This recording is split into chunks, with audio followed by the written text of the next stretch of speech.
से 27,000 अरब रुपया ये आप देंगे। कैसे देंगे आप बताएं, कैसे देंगे? महंगाई होगी, आपके ऊपर टैक्स लगेंगे, बिजली के ऊपर टैक्स मजीद लगेंगे, गैस के ऊपर टैक्स लगेंगे, हर चीज जो चीज आप खाएंगे पिएंगे टैक्स लगेंगे। पेट्रोल पर टैक्स लगेगा, डीजल पर टैक्स लगेगा, हर चीज पे टैक्स लगेगा, क्योंकि हमने कर्जों की किस्तें वापस करनी है। तो मैं आज जो आपके सामने 11 पॉइंट लेके आया हूं, ये मैं आपको पाकिस्तानियों, ये मैं आपको बता रहा हूं कि हमने ये दबाई के रास्ते पर नहीं जाना। हमारे पास पैसा नहीं अपने बच्चों पढ़ाने को। नाइजीरिया के बाद पाकिस्तान दूसरा मुल्क है जिधर सबसे ज्यादा बच्चे स्कूलों में पढ़े हैं, जिधर स्कूलों में नहीं पढ़े। 2.5 करोड़ पाकिस्तानी बच्चे स्कूलों में से बाहर हैं। ऑस्ट्रेलिया की आबादी 2.5 करोड़ है, जितने हमारे बच्चे स्कूलों से बाहर हैं। तो मैं आज आपको जो प्रोग्राम दूंगा उससे पहले थोड़ी सी मैं आपको अपनी जिंदगी के ऊपर बताना चाहता हूं। ये थोड़े से आपने जरा गौर से सुने, थोड़ा सा मैं बताता हूं 11 पॉइंट से पहले कि इमरान खान सियासत में कैसे आया, मेरी तरह का आदमी आज सियासत में क्यों है।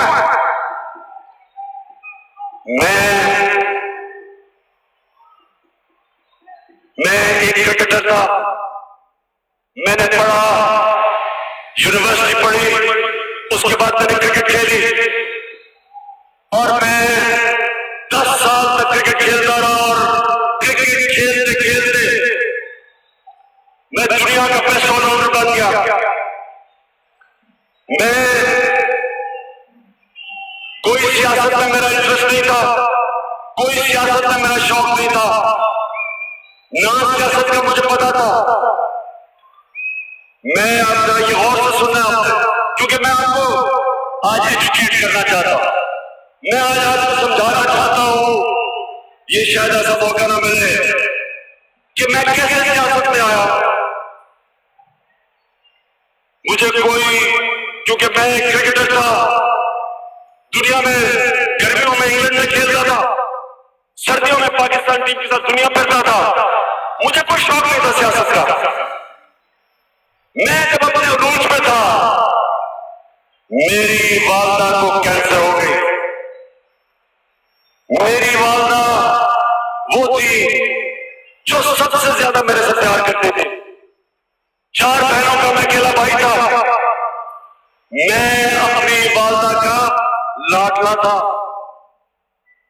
नून लीग समझती है मैं लाडला हूं, मैं असल में अपनी वालदा का लाडला था।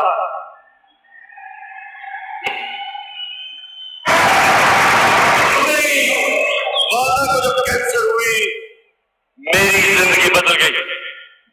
वो आदमी जिसको कोई फिक्र ना फाका, हर साल पिछले साल से बेहतर होता था, हर साल में ज्यादा ऊपर जाता था। जब मेरी वालदा को कैंसर हुई तो मुझे पहली दफा पता चला कि सारे पाकिस्तान में कोई कैंसर अस्पताल नहीं है जो कैंसर मेरी वालदा को थी। वो अगर यहां शौकत खानम होता तो वो सबसे आसान कैंसर थी जिसका इलाज हो सकता था, क्योंकि अस्पताल नहीं था। जब तक मेरी वालदा का हमें पता चला कैंसर फैल चुकी थी, मैं अपनी वालदा को इंग्लैंड लेके गया। अब यहां जितने भी आप बैठे हैं, टीवी पे देख रहे हैं, जो मैं आपको बात बताना चाह रहा था वो ये कि जिसने भी अपने घर वाले को मुल्क से बाहर इलाज करवाने लेके गया, वो समझेगा मैं क्या कह रहा हूं। जितना मुश्किल काम, हालांकि मुझे इंग्लैंड में लोग जानते थे, मेरी वाकफियत थी, मैं वहां क्रिकेट खेलता था, लेकिन जिस तकलीफ से मैं गुजरा अपनी वालदा को बाहर लेके गया, वो सब जानते हैं जिन्होंने अपने कोई भी करीबी लोगों को बाहर इलाज करवाने लेके गया। जब मैं वहां इंग्लैंड गया, ये मैं आज आपको चीजें बता रहा हूं क्योंकि दो नहीं एक पाकिस्तान का मतलब क्या है। जब मैं इंग्लैंड गया तो मेरी वालदा का एक सरकारी अस्पताल में इलाज हो रहा था। मैं पैसे दे रहा था अपनी वालदा के लिए। साथ वाले बिस्तर पे एक औरत बैठी थी जिसका मुफ्त इलाज हो रहा था, जो गरीब औरत थी। मैं ये देखता था डॉक्टर्स और नर्सेज कोई फर्क नहीं करते थे उनमें, उनको इन दोनों को एक ही तरह देखते थे। हमें याद है यहां पाकिस्तान में, यहां अस्पतालों में गरीब लोगों से क्या होता है, और फिर वीआईपी कमरे होते हैं पैसे वाले लोगों के लिए। उधर कोई फर्क नहीं उन्होंने किया। बहरहाल मैं अपनी वालदा को वापस लेके आया। अब ये आपने बड़े गौर से सुनना है जो मैं बताने लगा हूं। मेरा ये सियासत में रास्ता आया कैसे। मैं अपनी वालदा को लेके आया वापस। कैंसर फैल चुकी थी, तकलीफ में थी। ये फिर हम जो हॉस्पिटल है, ये मैं अब बात कर रहा हूं 1984 की सर्दियां। मैं यहां आया एक डॉक्टर को मिलने जो पेट की कैंसर जानता था। उसके कमरे के बाहर मैं इंतजार कर रहा। इतने में एक बूढ़ा आदमी आता है। एक बूढ़ा आदमी आता है, एक हाथ में उसने दवाइयां पकड़ी, दूसरे हाथ में उसने एक पर्ची पकड़ी हुई। जो आदमी खड़ा था डॉक्टर के कमरे के बाहर, उसे कहता है, अच्छा मैं पीछे से देख रहा हूं आप। कहते हैं मैंने सारी दवाइयां ले ली। वो देखता है, वो कहता है नहीं अभी आपने ये दवाई और लेनी है। वो कहता है कितने की है वो उसे कुछ कहता है और वो आदमी मुड़ता है और मैं उसकी शक्ल देखता हूं। जब मैं उसकी शक्ल देखता हूं, उसमें जो तकलीफ और मायूसी मुझे नजर आती है, वो मेरे घर में मेरे सारे घर वालों की वही शक्ल पे तकलीफ और मायूसी थी। मैं उससे पूछता हूं कि क्या है, ये किधर से आया है। अब ये सुने, वो कहता है ये गांव से अपने भाई को लेके आया हुआ है मैं हॉस्पिटल। भाई कैंसर से मर रहा है। ये आदमी, बूढ़ा आदमी, सारा दिन मजदूरी करता है और रात अपने भाई के साथ बैठता है। ये अगर कोई और बात या सुनता कोई फर्क नहीं पड़ना था मुझे, क्योंकि मैं तकलीफ में था।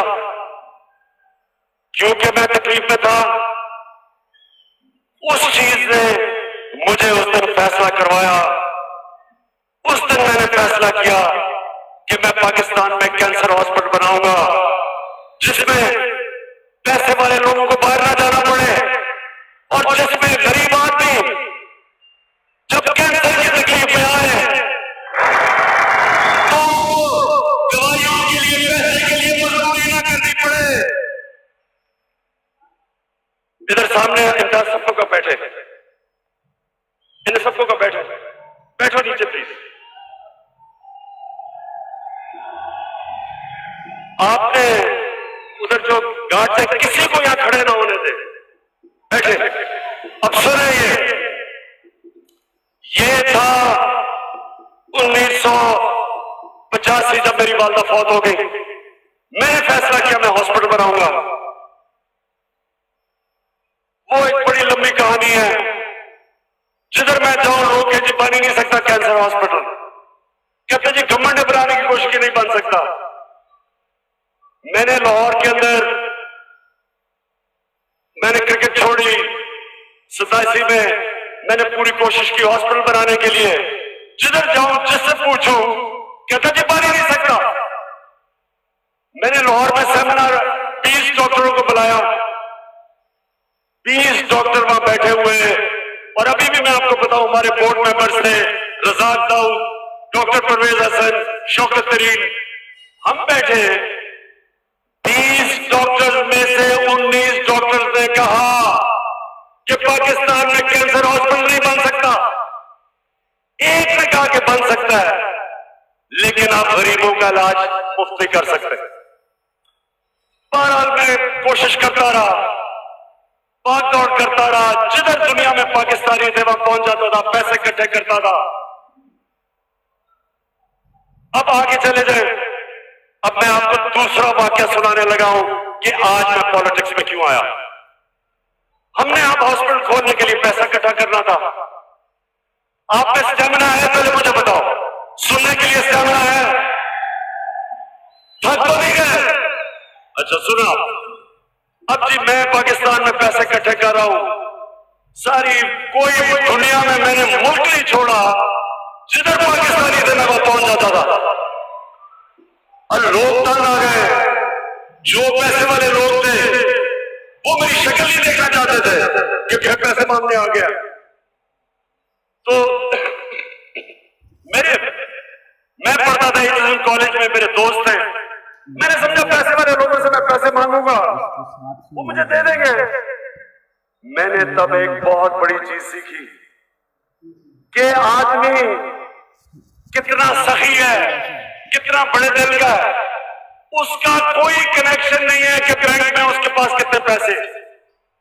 कई मैंने बड़े पैसे वाले लोगों से बड़े कंजूस नहीं देखे, और कई मैंने गरीब आदमियों से बड़े खुले दिल वाले नहीं देखे।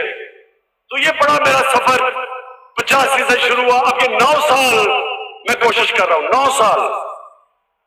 अब ये सुने, ये है अब दूसरी चीज जिसने मेरी जिंदगी का रुख बदला। मैं पैसे इकट्ठे कर रहा था, सुबह गुजरावाला गया जी पैसे इकट्ठे करने, किसी ने उधर पैसे भेजे, उधर गया, थका हुआ घर वापस आया ज़मान पाक में। और ज़मान पाक में मैं रात के 11 बजे थे, मैं अंदर आने लगा तो एक पुरानी सी टोयोटा खड़ी थी, उसमें लोग 3 आदमी बैठे थे, आम से आदमी थे, पुरानी सी टोयोटा थी। मुझे कहते जी हमने पैसे जमा किए हुए हैं, तो इमरान साहब आप आए, हमने पैसे देने आपको। मैंने उनकी शक्ल देखी, मैंने कहा ये गरीब लोग, इन्होंने बेचारे पुरानी सी टोयोटा क्या पैसे देगा मुझे ये। मैंने कहा फिक्र ना करो, मैं थका हुआ, मैंने सोने जा रहा हूं। उन्होंने नहीं खान साहब लोग आपकी इंतजार कर रहे हैं, हम देर से इंतजार कर रहे हैं अपने घर के बाहर, आपने आने पैसे के लिए। मैंने बड़ी कोशिश की उनको कहने के लिए कि मेरे, हालांकि मैं नई क्रिकेट छोड़ी थी, मैं फिट भी था, मैं कहा मैं थका हुआ हूं। बहरहाल उन्होंने मुझे मजबूर किया। पुरानी सी टोयोटा में मैं बैठा, ज़मान पाक से शव की गड़ी निकले, रास्ते में टोयोटा खराब हो गई, धक्के लगाना पड़ा, और मैंने कोसा उनको, दिल में मैं ज्यादा कोसा। लो जी गाड़ी रुकी, छोटी सी गलियों में मुझे लेते गए, गंदी गलियां, बू आ रही, मैं अपने आप को कोस रहा हूं कि मैं क्यों आ गया यार। करते करते मुझे वो एक मस्जिद में ले गए। सुने जरा गौर से ये बात, आज अगर मैं पॉलिटिक्स में हूं ये वजह है, सुने गौर से। लो जी मस्जिद में पहुंच गए, मैंने कितने पैसे, वो कहते जी फिक्र ना करें पैसे आ रहे हैं। मैंने कहा तुम मुझे क्या यहाँ पैसे जमा किए हुए हैं, मैं थका हुआ हूं, तुम मुझे यहाँ ले आए हो, कितने पैसे। ऐसे खड़ा मैं, नई क्रिकेट खेली थी, पॉलिटिक्स में मैं आया नहीं था, सबर अभी मेरे में आया नहीं था। तो मैं क्या देखता हूं, लाउड स्पीकर पे मस्जिद में एक आदमी कह रहा है कि जी इमरान खान आ गए, जिसने आके चंदा देना आके मस्जिद में दे दे। आप यकीन करें कि मुझे इतना गुस्सा चढ़ा, मैं अभी उसको गर्दन से पकड़ नहीं लगा था। मैं क्या देखता हूं कि पीछे से आवाजें आनी शुरू हो गई। 5 मिनट के अंदर वो मस्जिद भर गई। जब मैंने उन लोगों को देखा, मैं पाकिस्तानियों, ये सुनो गौर से जो मैं कह रहा हूं, जब मैंने उन लोगों की शक्लें देखी, गरीब तरीन लोग, कोई 5 रुपए पकड़ के खड़ा है, कोई 10 रुपए पकड़ के खड़ा है, गरीब लोग, बूढ़ी औरतें, कोई मजदूर कहता जी हमें आपको पैसे दें। मैंने जब उनको देखा,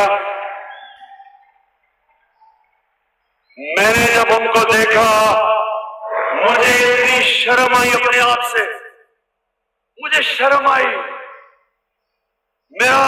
अब मैं आपको बता नहीं सकता कि मेरा क्या उस वक्त उनको देख के क्या हाल था। मैं अब उनको मैं कहूं खुदा के वास्ते फिक्र ना करें, आप गरीब लोग हैं, मैं आपके पैसे के बगैर अस्पताल बना लूंगा। वो कहते नहीं, इमरान खान हम इस शिरकत करना चाहते हैं, इसमें हम अपना शेयर डालना चाहते हैं।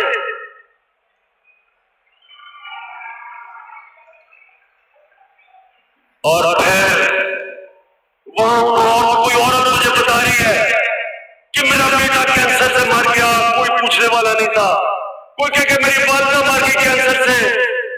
देखिए, कैंसर से जो मौत होती है वो आम मौत की तरह नहीं होती। आहिस्ता आहिस्ता कैंसर दीमक की तरह जिस्म को खाती है। आप एक इंसान को अपने सामने आप अंदाजा नहीं लगा सकते आपके सामने एक इंसान कैसे जाता है, जो तकलीफ में हो जाता है तो वो तो खुद तो चला जाता है, अपने खानदान का बेड़ा गर्क करके चला जाता है, लोग तबाह हो जाते हैं।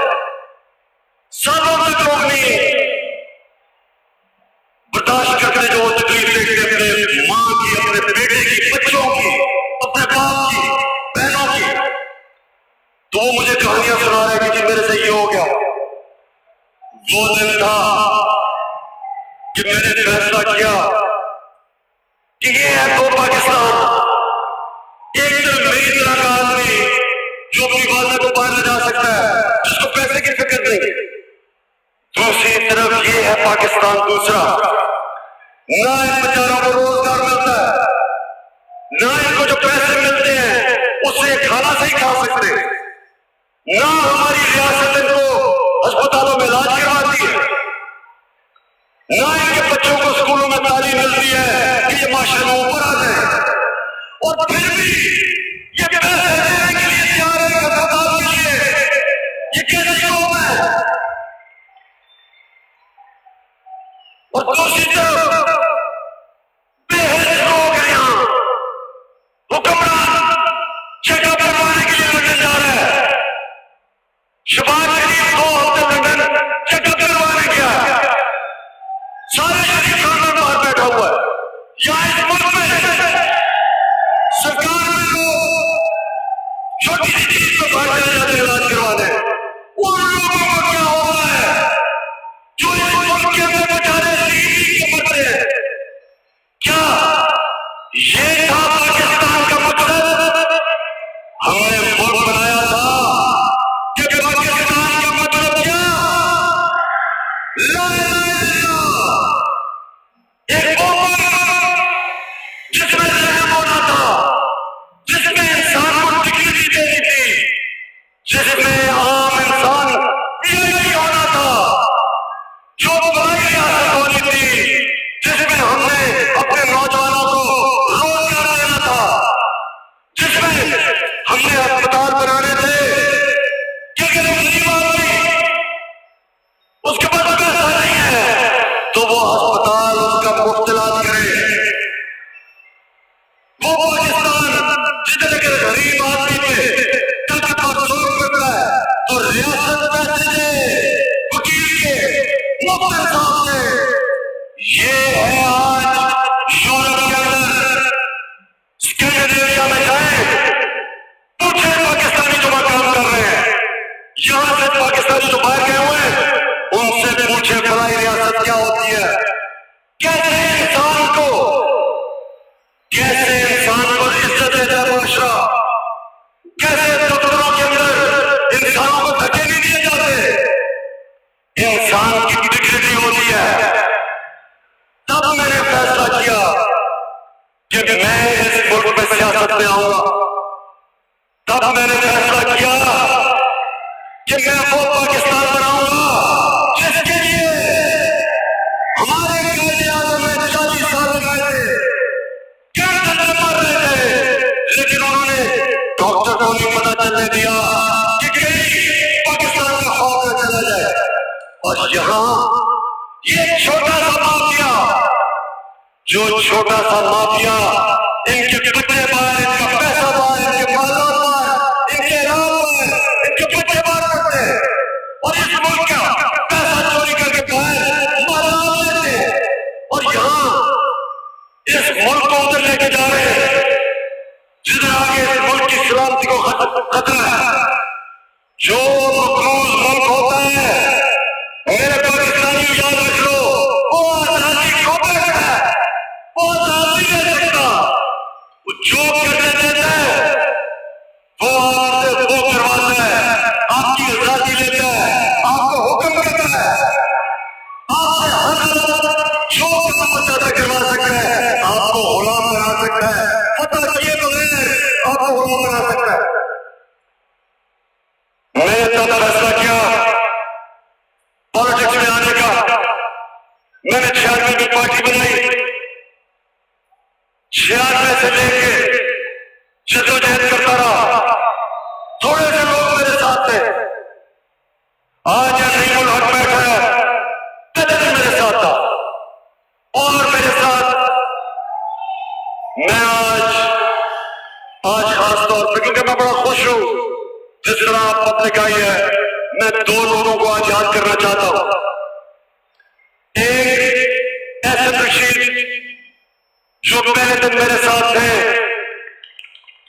और कैंसर की वजह से अल्लाह उनको ऊपर ले गया। मुझे अफसोस ये है कि उन्होंने इतनी अपना एक बहुत अच्छी नौकरी छोड़ के आई सऊदी अरेबिया से सिर्फ पाकिस्तान में, कि वो भी चाहते थे कि वो इस मुल्क में तब्दीली लेके आए। और दूसरी, आज हमारे साथ सलोनी बुखारी नहीं है। सलोनी बुखारी एक वो खातून है जिन्होंने जिस तरह जिस जज्बे से उन्होंने मेरे अच्छे और बुरे वक्त में साथ दिया, मुझे आज वो खास याद इसलिए आ रही है। चंद महीने पहले आखिरी दफा जब मैं उनको मिला, उनको कैंसर थी, मुझे कहती कि इमरान दुआ करो कि मुझे अल्लाह तब तक जिंदा रखे ताकि मैं नया पाकिस्तान देख सकूं। मैं सलोनी बुखारी को खास तौर पे खराज तहसीन पेश करता हूं। तो ये अब ये सुने तब से हमने स्ट्रगल की, थोड़े से लोग हमारे साथ थे, मुश्किल वाला है। पहली इलेक्शन में पार्टी उड़ गई, दूसरी इलेक्शन में एक सीट मिली। लोग मजाक उड़ाते थे, हम लोगों के पीछे पीछे भागते थे कि जिनको जो कोई इलेक्टेबल हो क्या पार्टी में आ जाए। एमएलए और एमपी तो दूर की बात है, यूनियन काउंसिल का भी कोई इलेक्टेबल होता था, उसके पास हम पहुंच जाते थे। और ये सुने, वो हमेशा मुझे कहते थे, अच्छा पहले मुझे, हम यहां से जा रहे गुजरावाला शेखोपुरा किसे मिलने, एक यूनियन काउंसिल का जो वो नाज़िम रह चुका है।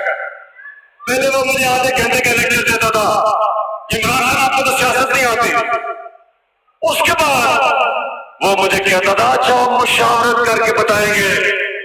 मैं मुशावरत करके बताऊंगा, मतलब वो बात तो मुझे समझ आई कि मुशावरत करके बताने का मतलब ये कि हम देखेंगे कि अगर तुम्हारी पार्टी ऊपर आई तो तुम्हारे साथ आ जाएंगे।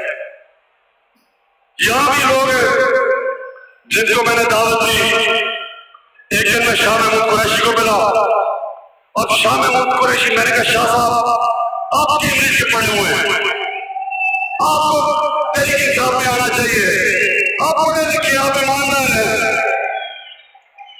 तो जिस तरह शादी ने मुझे देखा तब तो मुझे नहीं समझ आई कि उसकी वो जिस तरह देखा उसका मतलब क्या था। बाद में मुझे समझ आई कि शाहजी ने सोचा होगा कि किस तरह का पागल आ गया मेरे पास बात करने के लिए, क्योंकि पार्टी तो छोटी सी थी। शेर रशीद, चलो शाहजी तो खैर बड़ी तहजीब वाले आदमी हैं। शेर रशीद ने एक बार टीवी पे मुझे क्या कहता, इमरान खान को ताना पार्टी है। बहरहाल मेरी क्रिकेट की ट्रेनिंग थी, हार तो मैं कभी मानता नहीं हूं। आखिरी गेम तक मैं मुकाबला करता हूं और अल्लाह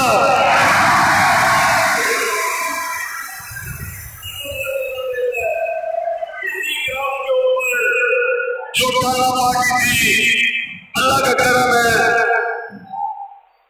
दिलों की चाबी अल्लाह के हाथ में है। इसी ग्राउंड के ऊपर 30 अक्टूबर 2011 में मैंने देखा कि इस तरह आवाम आई और हमारी पार्टी अगले फेज में चली गई। उसके बाद जो सबसे मुश्किल काम हमने किया धरना था। धरना एक पाकिस्तान की सियासी तारीख में एक ऐसा वक्त था कि खूनी इंकलाब के बगैर हमने मुल्क में तब्दीली ले आए। जब एक माफिया मुल्क के ऊपर कब्जा करके बैठ जाए, उसको स्वाय खूनी इंकलाब की आप उसको नहीं हटा सकते, क्योंकि वो सारे इदारे कब्जा कर लेता है। उसके पास पैसा होता है, मीडिया पे कंट्रोल कर लेता है। इदारे उसके हाथ में, मीडिया उसके हाथ में, इलेक्शन बहुत हासिल से जीत जाता है। इनको जो एक माफिया जब मुल्क को कंट्रोल करता है, खूनी इंकलाब के बगैर आप कुछ शिकस्त नहीं दे सकते। लेकिन करने में मैं फिर अपनी कौम का शुक्रगुजार हूं। आप निकले, आपने मेरी मदद की, हम सड़कों पर निकले और माशाअल्लाह अल्लाह का करम है कि आज आप पाकिस्तान की सबसे बड़ी जमात है और इंशाअल्लाह जो इलेक्शन आएगा ये वक्त साबित करेगा कि इस पार्टी को कोई शिकस्त नहीं दे सकता।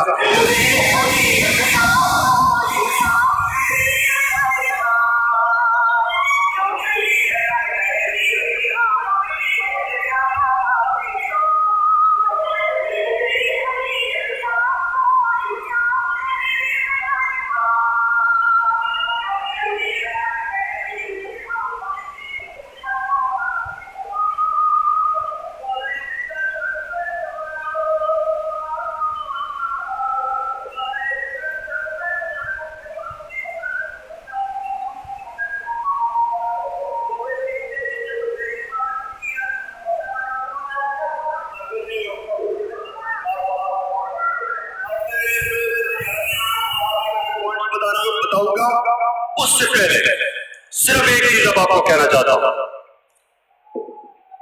आप जो भी आप में से आप जब नमाज पढ़ते हैं तो अल्लाह से आप क्या मांगते हैं? बताएं, क्या मांगते हैं? आप सिर्फ एक चीज मांगते हैं कि अल्लाह मुझे उनके रास्ते पे लगा जिनको तूने नेमतें बख्शी, उनके रास्ते पे नहीं जो अपने तबाही के रास्ते पे चले गए। एक चीज 5 वक्त की नमाज में आप मांगते हैं। मैं फिर से आपको कहता हूं, हम आज उधर खड़े, एक तरफ है अल्लाह की नेमतों का रास्ता, दूसरी तरफ है हमारी तबाही का रास्ता। ये है वक्त जो मुल्क ने फैसला करना है। ये है वो वक्त कि हमने फैसला करना है हमने कौन सा रास्ता पकड़ा है। जो तबाही का रास्ता वो तो सामने है। अमीर अमीर होता जाए, गरीब गरीब होता जाए। गरीब के लिए एक तालीम, अमीर के लिए दूसरी, अस्पताल और गरीब तालीम का मरे अमीर और छोटे बच्चों से जो जुल्म हो रहा है, जो कसूर में हुआ, जो बच्चियों से हुआ, इतना घरों में इस वक्त जुल्म हो रहा है बच्चों से कि माँ बाप शर्म से बताते नहीं है, डरते हैं, शर्म आती है उनको कि जो उनके घरों में हो रहा है, जो बच्चियों से हो रहा है, गुर्बत की वजह से कई घरानों में अपनी बच्चियों को वो उस तरफ लगा देते हैं, गलत तरफ, क्योंकि पैसा नहीं है। हदीस है नबी सल्लल्लाहु अलैहि वसल्लम की कि इंसान को कुफर की तरफ ले जाती है। ये जो रास्ता है ये है जुल्म का रास्ता। इसके मुतालिक जिसको नबी सल्लल्लाहु अलैहि वसल्लम ने जिनको कहा था इल्म का खजाना हजरत अली रज़ियल्लाहु ताला, उन्होंने एक चीज कही थी और ये पाकिस्तानियों सुनो, उन्होंने कहा कि कुफर का निजाम चल जाएगा लेकिन जुल्म का निजाम नहीं चल सकता। इसका क्या मतलब है? इसका मतलब ये कि चाहे आप काफिर हो, अगर आपके निजाम में कोई 4 प्रिंसिपल्स मदीना के रियासत में जो थे, इंसानियत, भलाई रियासत, इंसाफ, मेरिट, आप इल्म पे जब जोर देते हैं वो हो बेशक काफिर हो, वो आपसे आगे निकल जाएंगे। और अगर आप अपने आप को मुसलमान कहते हैं और आपके मुआशरे में जुल्म है, नाइंसाफी है, वो निजाम नहीं चल सकता। जब आप ये कहते हैं कि अल्लाह उस रास्ते पे लगा जिनको नेमतें दी, तो जो लोग उस रास्ते पे चलते हैं अल्लाह की बरकत आती है उन पे। आज आप स्कैंडिनेवियन ममालिक में देखिए खुशहाली है, इंसानियत है, लोग खुश है। आप चाइना को देखें, चाइना वो मुल्क है 30 सालों में 70 करोड़ लोगों को गुर्बत से निकाला है। चाइना ने 70 करोड़ लोगों को, इंसानों को गुर्बत से निकाला है। आज सबसे ज्यादा तेजी से आगे जा रहा है, दुनिया में चाइना की इज्जत है। यही वजह थी कि मदीना की रियासत में उनका इंसाफ और इंसानियत के निजाम की वजह से वो दुनिया की सुपर पावर बन गए।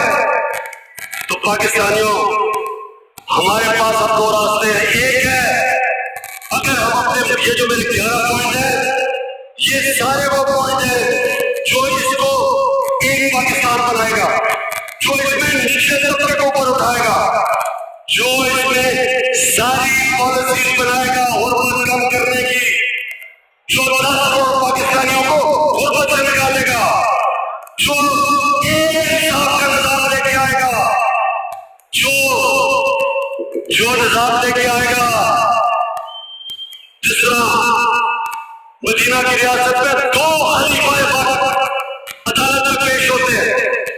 हजरत अली रज़ियल्लाहु ताला एक यहूदी के खिलाफ केस हार जाते हैं, केस वो हार जाते हैं, अदालत का फैसला कबूल करते हैं, कानून के नीचे होते हैं।